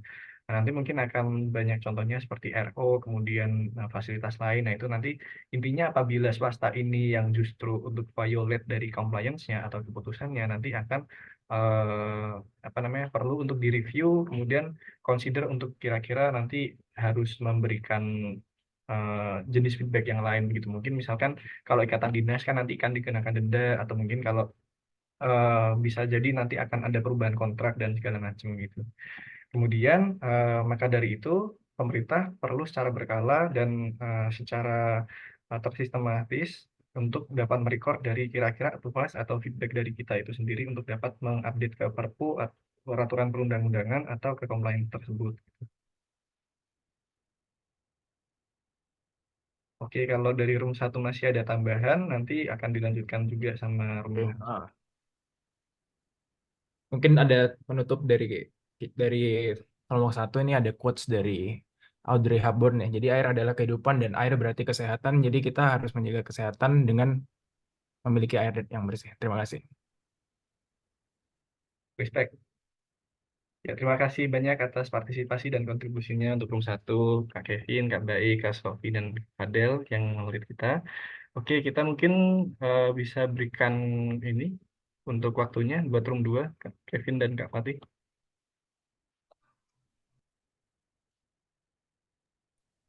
Jangan di stop screen ya, enggak? Silakan Screen. Fadli. Fadli ini itu PR kita. Baik, bisa bantu share screen untuk kelompok 2. Baik, bismillahirrahmanirrahim. Assalamualaikum warahmatullahi wabarakatuh.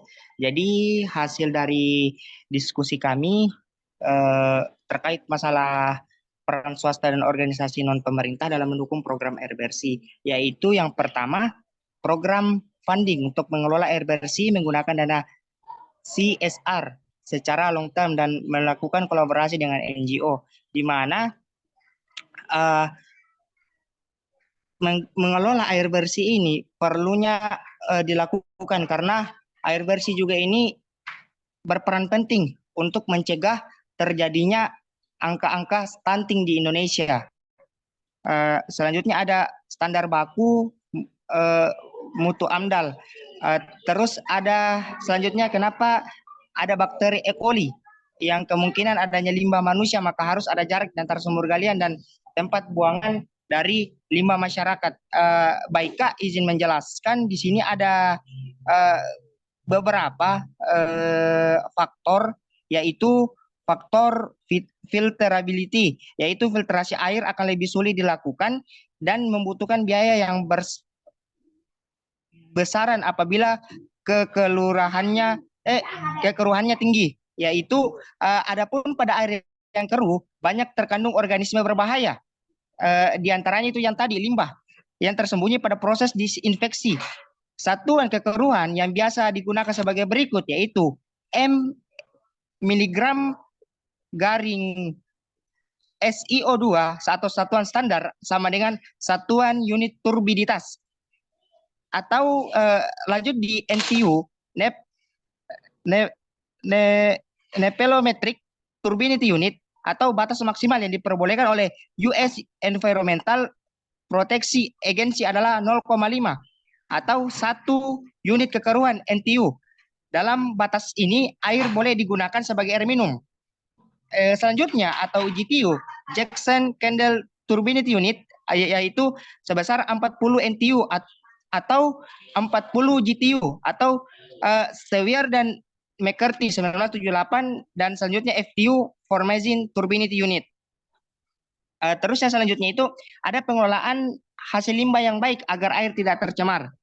Baik, di sini izin adapun agar air tidak tercemar itu dapat kita lihat dari warna. Di sini warna juga ada beberapa kelompok. Jadi warna air dapat dijadikan sebagai petunjuk jenis pengelolaan ya yang sesuai berdasarkan zat penyebabnya. Warna air dapat dibedakan menjadi warna sejati atau true color. Warna sejati disebabkan adanya zat-zat organik dalam bentuk koloid. Warna ini tidak akan berubah walaupun mengalami penyaringan dan sentrifugasi. Pada penentuan warna sejati, bahan-bahan tersuspensi dapat menyebabkan kekeruhan harus dipisahkan terlebih dahulu dikarenakan filtrasi atau penyaringan bertujuan menghilangkan materi tersuspensi dalam air tanpa mengurangi keaslian warna air. Selanjutnya ada warna semu atau apparent color. Warna semu disebabkan oleh adanya partikel-partikel tersuspensi dalam air. Warna ini akan mengalami perubahan setelah disaring atau disentrifugasi serta dapat mengalami pengendapan. Warna semu akan semakin pekat serta pekat bila kekeruhan air meningkat. Warna dapat diamati secara visual langsung ataupun diukur berdasarkan skala platinum atau kobalt dinyatakan dengan satuan PTCO dengan cara membandingkan warna contoh air dengan warna standar. Yang selanjutnya di sini ada bentar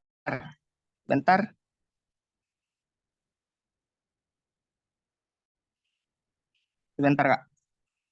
Ada rasa. Jadi perlunya di sini yang kelima itu perlunya tindakan atau pentingnya filterisasi air yang tercemar dapat dikonsumsi kepada masyarakat. Nah, adapun yang dilakukan di sini yaitu dengan melihat dari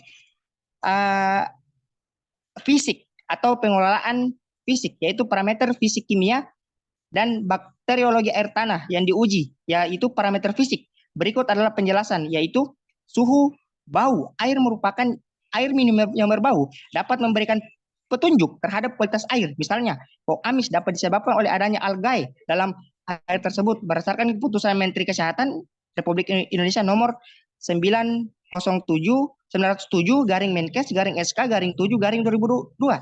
Diketahui bahwa syarat air minum yang dapat dikonsumsi manusia adalah tidak berbau, yaitu zat padat. Zat padat merupakan materi residu setelah pemanasan dan pengeringan pada suhu 103 derajat Celcius sampai 105 derajat Celcius. Residu atau zat padat yang tertinggal selama proses pemanasan pada temperatur tersebut adalah materi yang ada dalam contoh air dan tidak hilang atau menguap pada derajat Celcius 105 derajat. Dimensi zat padat dinyatakan dalam mg miligram garing L atau G garing L persen berat kilogram zat padat per gram per kilogram larutan atau persen volume atau diametri 3 zat padat liter atau liter larutan dalam air alam ditemui dua kelompok zat-zat yaitu zat terlarut seperti garam dan molekul organis serta padat tersuspensi koloidal seperti tanah liat dan kuarts. Perbedaan pokok antara kedua kelompok zat ini ditentukan melalui ukuran atau diameter partikel-partikelnya. Analisa zat dalam air digunakan untuk menemukan komponen-komponen air. Di sini izin Kak, pada air minum kebanyakan merupakan materi terlarut yang terdiri dari garam anorganik, sedikit materi anorganik dan gas terlarut. Total zat pada terlarut dalam air minum berada pada kisaran 20 sampai 100 mg per liter. Padatan terlarut total atau total dissolved solid atau TDS merupakan bahan-bahan terlarut diameter dari 10 per 6 mm dan koloid diameter 10 mendatar 6 mm, mendatar 10, mendatar 3 mm yang berupa senyawa-senyawa kimia dan bahan-bahan lain yang tidak tersaring pada kertas saring berdiameter 0,45. Adapun di sini senyawa organik dan gas anorganik yang terlarut TDS biasanya disebabkan oleh anorganik berupa ion-ion yang terdapat di perairan. Ion-ion yang biasa terdapat di perairan ditunjukkan dalam ada tabel di sini, yaitu sodium Na-nya 1, kalsium Ca-nya 2, magnesium atau Mg-nya 3, bikarbonat atau HCO3-nya 4, sulfiat atau SO4, klorida atau Cl, besi, strontium, kalium, karbonat CO2, nitrat NO3, fluorida atau F, boron atau B, atau silika SiO2. Di sini yang terakhir, adapun di sini akan tetapi beberapa zat dapat memberikan memberi rasa segar pada air minum. Kekeruan akan bertambah seiring dengan semakin banyak TDS. Analisis TDS biasanya dilakukan dengan penentuan daya hantar listrik atau DHL air. TDS terdiri dari ion-ion sehingga kadar TDS sebanding dengan kadar DHL air. Penentuan jumlah materi terlarut dalam dan tidak terlarut juga dilakukan dengan membandingkan jumlah yang terfiltrasi yang tidak analisa dengan yang tidak. Analisa TDS dapat digunakan untuk menentukan derajat keasinan dan faktor koreksi, misal untuk diagram kekeruhan. Ini pendapat dari Caldwell Lawrence. Mungkin itu saja sih Kak. Terima kasih.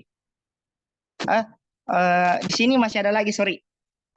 Di sini ada pemanfaatan desalinasi merubah air laut menjadi air tawar. Sebenarnya air laut itu bisa dikatakan tidak bisa dirubah menjadi air tawar karena NaCl-nya itu 3%. Tapi yang bisa kita lakukan yaitu melalui filterisasi air raw apa lagi kepanjang ini? Dengan melalui filterisasi air raw, yaitu air yang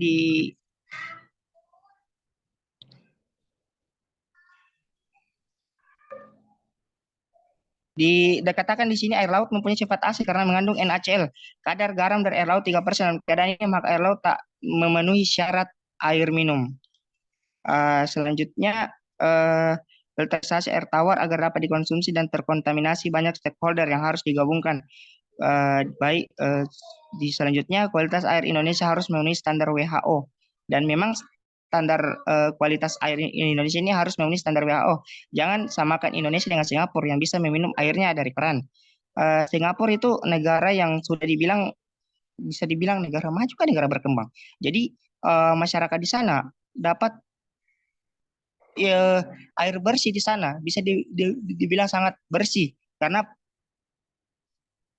pemerintah di sana bekerja ekstra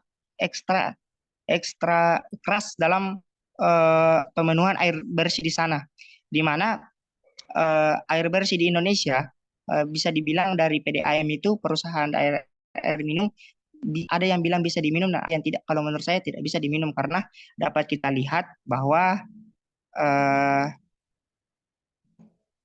di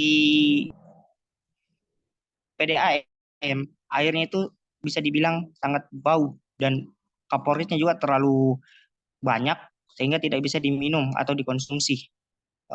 Selanjutnya mungkin itu saja sih Kak dari saya. Mungkin sempat ada dari kelompok saya yang ingin menambahkan satu, perlunya peran dari UN Water. UN Water ini adalah lembaga di PBB. Lembaga ini yang menangani masalah air yang ada di dunia atau krisis air yang ada di dunia. Mungkin itu saja dari saya.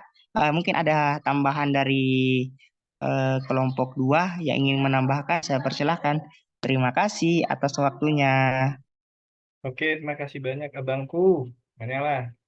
Tapi ini air ya. Oke, silakan kalau dari Ernita, Rara, Erin, Emma, atau Fatih yang mau nambahin. Tadi kayaknya desalinasi masih bisa tuh yang mau diterusin.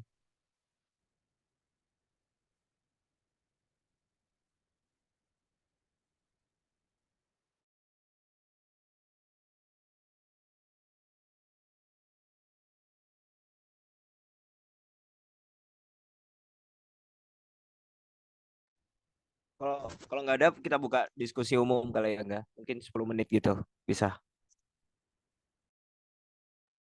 Mungkin ada yang ditanyain atau gimana.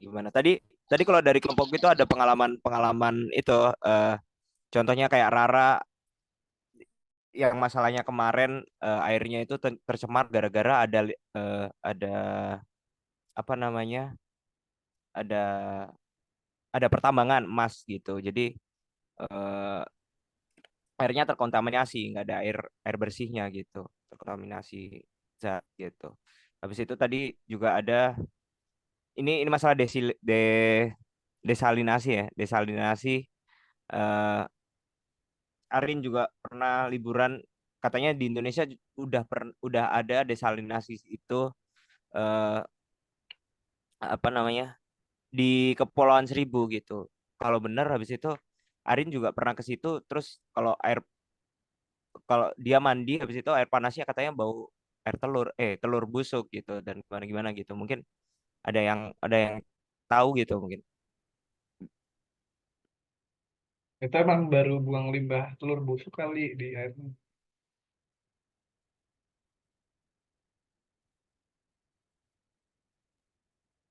Coba mungkin ada yang nambahin gitu.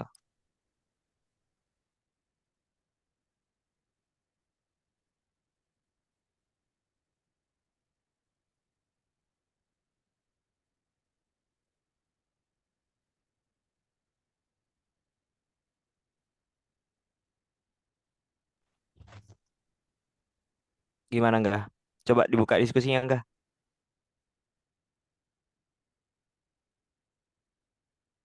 Ya, jadi kalau dari ini ya, aku pingin nyoba nge-relate satu sama lain.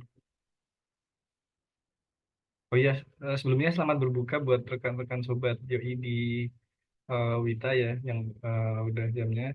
Mungkin apa namanya, kalau ini bisa kami persilakan buat yang mau ibadah juga.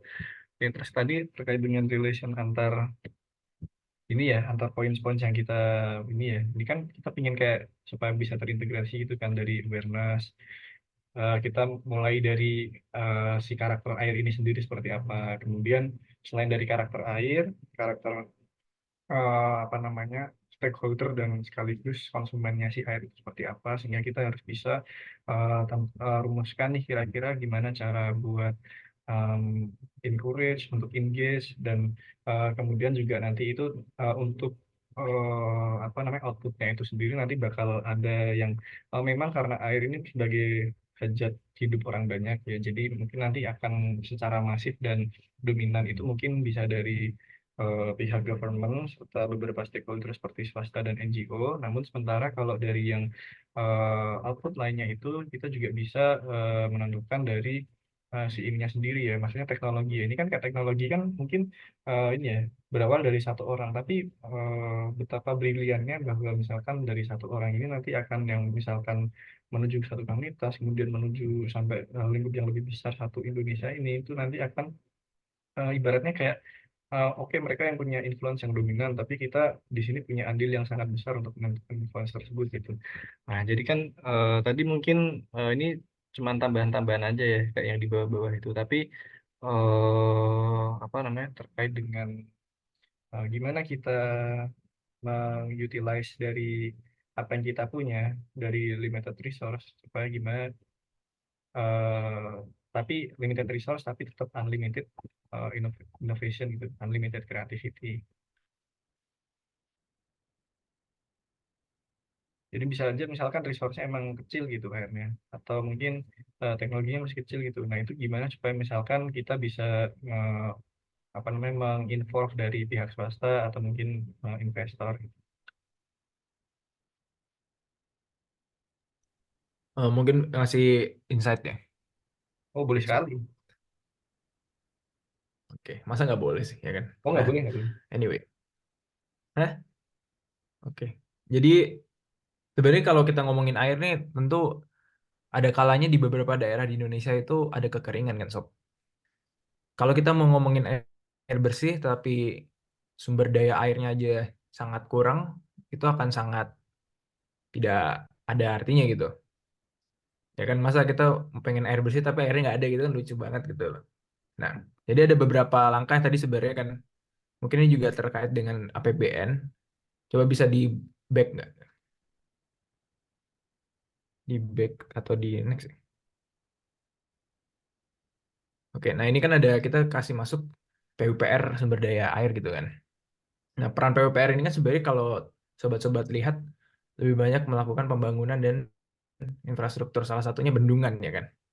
Nah, jadi ini adalah semacam bank untuk air untuk bisa ditampung ketika musim hujan, lalu ketika musim kering itu dapat digunakan. Selain untuk pembangkit listrik, tenaga air juga dapat dimanfaatkan sebagai sumber air untuk air bersih, semacam itu kan. Nah, lalu di sini juga tentunya ada peran KLHK. Kenapa? Karena namanya air, mau air minum atau air untuk mandi cuci, itu harus diregulasi secara lingkungannya kan, bener kan? Kenapa? Kayak tadi contohnya yang pengalamannya Rara, ada tambang gitu. Akhirnya itu merusak kualitas air di lingkungannya Rara kayak gitu kan. Ini kan harusnya nggak boleh terjadi kalau misalnya pemerintahnya aware terhadap hal semacam ini kayak gitu kan. Nah, terus ada juga Kementerian Kesehatan. Kenapa kita masukin di sini? Itu karena tentunya air bersih itu ya tadi sesuai quotes yang gue kasih tadi ya. Itu kan air bersih itu kayak semacam pangkalnya dari kesehatan juga gitu kan. Artinya kalau kita bisa menyediakan air bersih seluas-luasnya untuk negara ini, salah satu root cause daripada permasalahan kesehatan itu bisa di-tackle.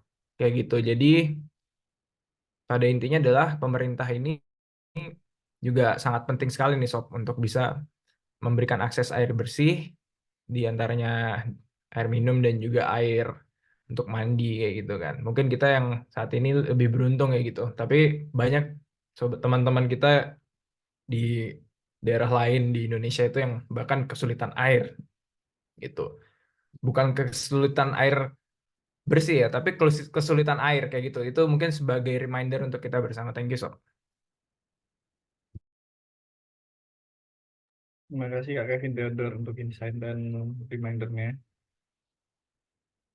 Oke, jadi memang kita kayak ini ya, apa namanya tadi berawal dari apa namanya keresahan kita ya, dari orang-orang bahkan sampai akses airnya itu dulu belum ada gitu. Jadi memang apa namanya kita bisa sekali untuk merimain selain kita sendiri juga ke pihak yang lebih berwenang gitu. Tentunya dengan apa namanya saran-saran kita yang actionable dan measurable. Oke, kalau masih mau ada tambahan kira-kira tadi.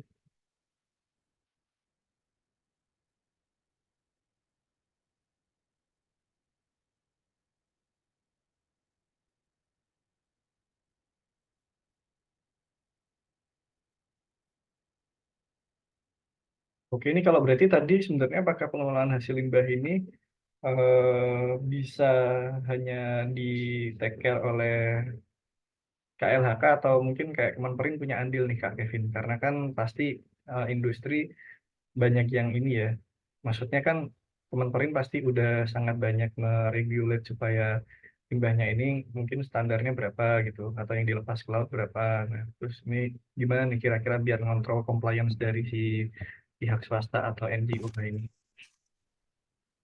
Mungkin pandangannya seperti ini sih, Sob. Jadi semua yang berkaitan dengan lingkungan itu regulatornya adalah KLHK gitu kan. Nah, kementerian-kementerian semacam industri itu lebih ke arah pedomannya untuk membangun sebuah pabrik atau kawasan industri yang sesuai dengan regulasi KLHK-nya kayak gitu. Jadi pendukung lah, semacam regulasi pendukung kayak gitu kan. Nah, artinya kalau misalnya peran industri seperti apa gitu kan. Peran industri tentunya ini sudah ditulis nih, AMDAL gitu. Nah, ketika nanti industri ingin mengurus izin industri, mendirikan industri, itu juga harus ada dokumen AMDAL-nya. Kalau tidak ada dokumen AMDAL-nya, pemerintah berhak mencabut izin industrinya. Kayak semacam inilah yang dapat dilakukan oleh industri. Gitu. Nah, tadi juga kalau industri sebenarnya bisa kayak pakai dana CSR-nya. Dia tadi sempat kita bahas di grup ya, di kelompok 1.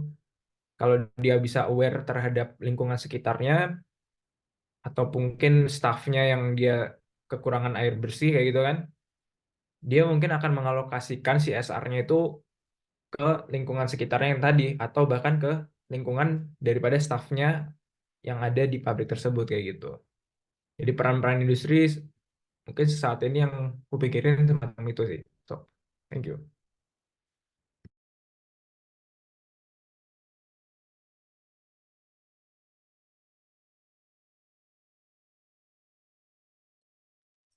Sama itu sih nggak yang apa namanya yang poin 3 itu juga penting sebenarnya. Kita nggak memungkiri bahwa di Indonesia itu masih ada yang menggunakan sumur galian ya teman-teman ya. Nggak semuanya pakai PDAM atau nggak semuanya bisa beli filter air gitu. Nah, cara menanggulanginya gimana? Nah, limbah manusia ini juga harus benar diolahnya gitu, terutama mungkin septic tank gitu. Septic tank itu standarnya harus ada 4 ya, baru dioper ke bak kontrol gitu, agar airnya juga bisa bersih gitu, air air air tanahnya juga bersih gitu. Ini juga maka harus ada jarak di antara sumber galian air dan tempat pembuangan limbah masyarakat gitu. Contohnya kayak gitu sih. Ini untuk mengurangin, ya walaupun tidak tidak bersih juga ya airnya, juga ya juga bersih tapi juga tidak layak untuk diminum gitu. Tapi untuk mengantisipasi orang-orang yang menggunakan sumur galian terkena penyakit dan lain-lainnya, mungkin kita bisa menggunakan seperti itu gitu. Kalau siapa tahu yang mau bangun rumah atau mau mindahin septic tanknya, mau mindahin septic tank itu ya berarti boleh, boleh lah. Udah gitu aja sih. Makasih. Udah beda ya. Pengalaman pribadi kayaknya ya Fatih. Kebetulan baru 2 minggu lalu sih ada yang buka bak kontrol. Ada yang buka bak kontrol. Oke, noted. Ya, Apa? dilanjut. Kalau nggak ada, kita selesaiin aja. Oke. Jadi mungkin atau perlu closing statement dulu dari kedua leader FGD di dua room kali ini. Boleh tuh Fadel tuh sama Fadli.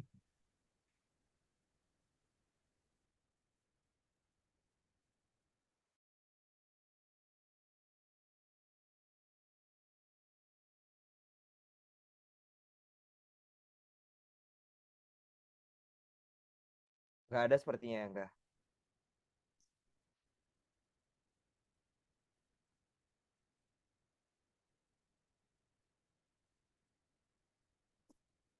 Nggak ada sepertinya, enggak. Oke, dilanjut aja.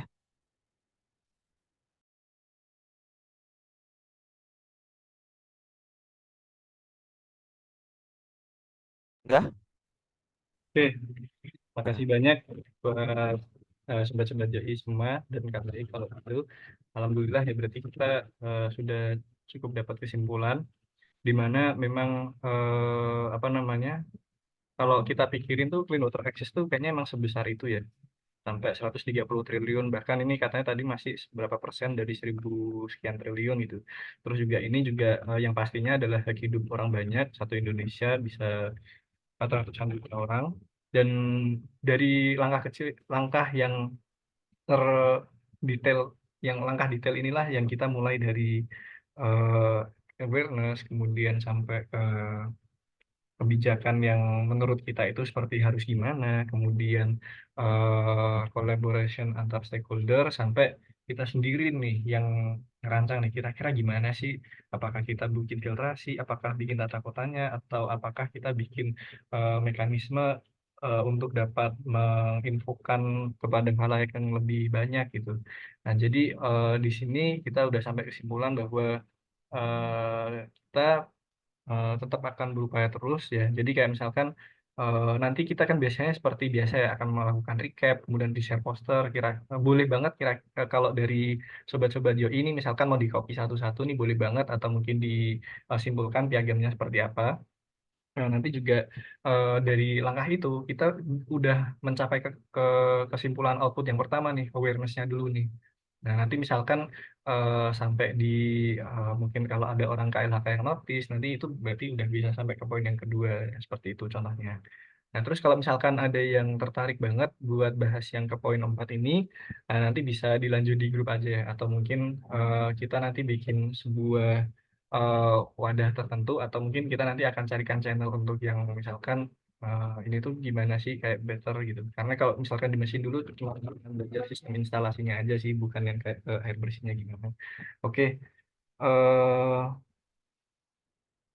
terus ini kan udah ini ya 17.30 ya tadi ya. Terima kasih banyak buat teman-teman semua. Tapi sebelum itu nanti yang paling penting adalah menunjukkan eksistensi YOI ya. Jadi kita nanti bakal open cam semuanya mungkin kalau yang bisa. Terus ini mau lewat imersif atau lewat biasa Kak Fatih? Biar yang nonton Bang Kevin seperti biasa, fotografer handal kita. Fotografer Anda. Fotografer ini ya print screen ya. Screenshot. Siap. Bentar. Boleh nih sobat Yoi semua, Arin, Emma, Ita, terus Sofi. Hibah Kita dari bisa. Brin. Keren banget. Oke, pertama kita gaya bebas dulu ya. Kebalik nggak sih? Biasanya formal dulu. Oke lah. Oke, yuk. Emma mau buka kamera, Arin. Oke, yuk kita siap-siap ya. 1, 2, senyum ya. 1, 2, 3. Oke. Lalu gaya Yoi ya, gini ya. Oke, yuk. 1, 2, 3. Oke, mungkin satu kali lagi yang bukan imersif. Enggak.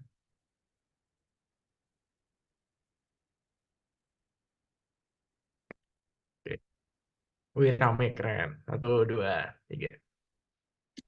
Oke, kayaknya cukup ya. Angga, saya balikan ke Angga dan Fatih. Ke Fatih aja lah. Fadli lagi. Fatih Aduh, boleh oke closing guys. statement untuk penutup terakhir ya. Oke, closing statement dari aku.